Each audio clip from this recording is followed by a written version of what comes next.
Potai. Ya. Gonyoh ke apa dia tu? Banyak kulit. Gonyoh kulit. Hanya beli dah kan? Orang beli. Okey, hak ni sebelum. Kalau hak ni potai kita cuci, hak ni selepas. Kalau yang ni selepas, kalau yang ni sebelum. Boleh nampak perbezaan sebelum dan selepas.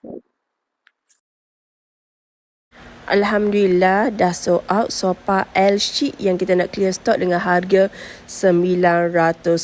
Sebelum hantar kita akan cuci dulu. Tengok potai kita duduk tengah spray-spray.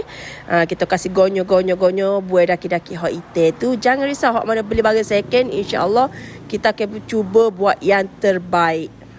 Potai pun bukan main lagi galik spray dia. Tengok tu. Kita spray-spray, kita gonyo habis. Tak kira lah depan ke, belakang ke, kita akan gonyoh habis. InsyaAllah mana beli dengan kita, InsyaAllah dijamin akan puas hati. Siap je gonyoh, kita ambil kain basah, kita lak dia. Nampak ke daki dia tu. Allahu Akbar. Banyak ke tubik. Sebelum dan selepas kita akan nampak perubahan dia.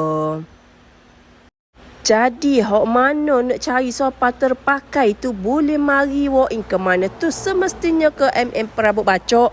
Kami ada pelbagai jenis pilihan. Awak nak jenis sofa L ke, awak nak jenis sofa 3 seater ke, macam-macam pilihan kami ada. Mari je walk in kedah. Siap cuci gapo kita bukuh pula. Allahu Akbar. Ibarat beli sofa hok baru lah ni.